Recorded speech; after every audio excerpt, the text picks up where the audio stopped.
Hi everyone, welcome back to the channel. I am Jess and this is Greg and we are Drifter Journey. Lupe is back there. And today is an exciting video for us because we are going to talk you through how we compared properties across the United States and ultimately settled on where we purchased our land in southwestern Colorado. If you want to support us, please feel free to shop through our Amazon links, which are in the description below. Or you can purchase through affiliate programs such as Rise Mushroom Coffee or Epic Water Filters, both of which are great companies. And discounts below. Yeah, with discounts. Yeah.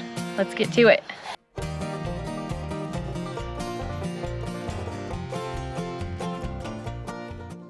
After living and traveling in our van full-time for over 5 years, it was time to put down some roots.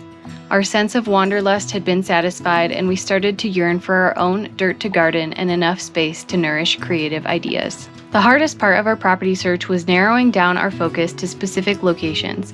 Most people live where they do because of family or a job, but because we were open to living anywhere in the US, there was a lot of information to consider.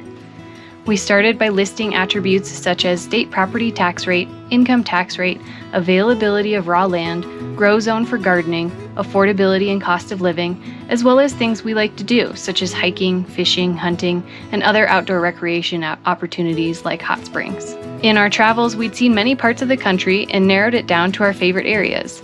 Although we started talking about buying property a few years ago, our search became serious in 2022. Once we got back from Baja, we launched a full-scale effort to visit and compare each location to our list of criteria. Everybody, let's take a quick second to talk about the sponsor for this video and let you know how to get a discount on their products. This video is sponsored by Epic Water Filters. They're out of Colorado. They have water filters that go in Nalgene's for when you're hiking, and they also have products to filter tap water at your house. Check out their website. We got a link below for them, and use code DRIFTERJOURNEY, all caps, to get 20% off your order. Starting with Smith, Nevada, a small agricultural town just south of Reno, we liked the idea of living in a small town with access to a big city. After driving through town, we checked out a hot spring nearby and weighed the pros and cons of the area. Nevada doesn't have state income taxes, along with the 9th lowest property tax rate in the country. Smith Valley is on the border of Nevada and California, a gateway to the Sierra Nevada mountains, Yosemite National Park, and all of the hot springs along Highway 395. On paper, it checked all of our boxes. I even started calling the local water district to understand how water was distributed throughout the valley, as my research had indicated that water might be an issue there. Ultimately, the lack of properties for sale and our concerns about water availability eliminated this location from our list. Smith, Nevada. I liked it, but we figured out that the water rights were split in half, or 75%.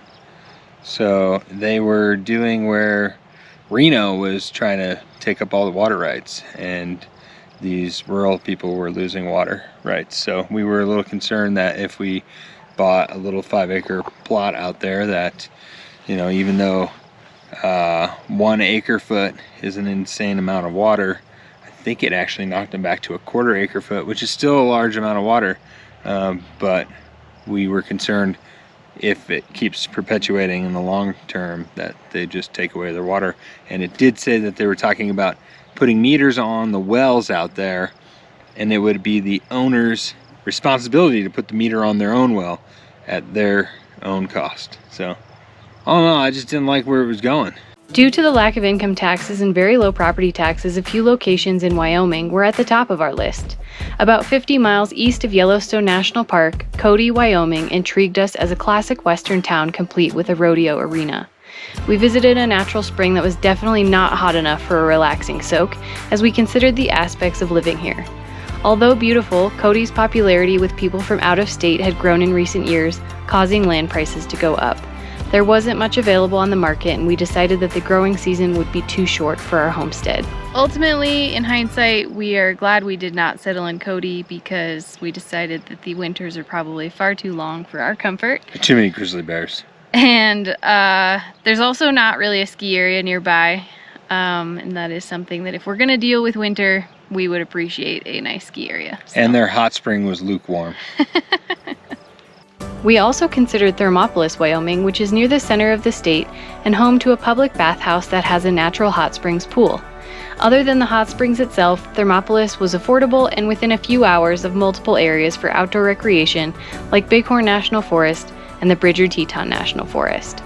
However, similar to Cody, I was concerned about the short growing season, and although outdoor opportunities were around, we wanted to be much closer to the mountains. So Thermopolis, 80 miles up the road from Cody.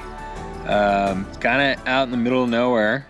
They do have a free hot spring for life, but you only get 15-minute soak per day. So that kind of was a downfall of that one. They do have a couple pay resorts we've never been into, but ultimately it's a really small town, kind of in the middle of nowhere, which some people may like. Prices were decent still at the time, but we just thought it was too far out. Gets really hot there in the summer, and we just didn't want to be out there in the middle of nowhere. Yeah. It's windy in Wyoming. It may seem like we only compared locations out west, but we did give Tennessee a fair shake. On paper, Tennessee is a homesteader's paradise. With the 15th lowest property tax rate in the nation, no state income tax, and very inexpensive properties for sale, we really wanted to like Tennessee. Areas such as Johnson City and Crossville had a lot of potential with great dirt for growing and plenty of water. At the same time though, humidity was a big concern, and most of the locals we spoke to said it's basically intolerable from June through September. In addition, we're accustomed to vast expanses of public land to explore, fish, and hunt, but Tennessee has a lot of private land and state or county parks. Ultimately, our concerns about humidity and lack of public land knocked Tennessee out of the running.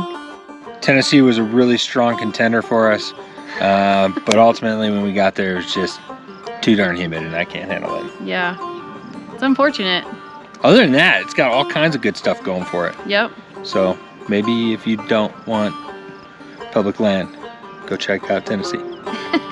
Finally, we came full circle back to Colorado, where we were living prior to selling our home and moving into our van in 2018.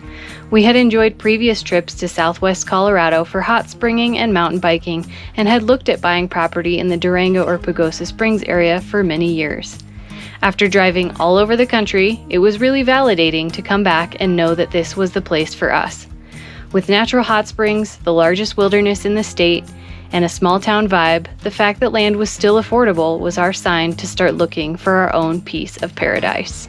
Next time, we go over the process of evaluating and comparing properties for sale and how we determined which one was the best compromise for bringing in utilities, buildability, and its potential for growing food, all within our meager budget. Thanks for watching.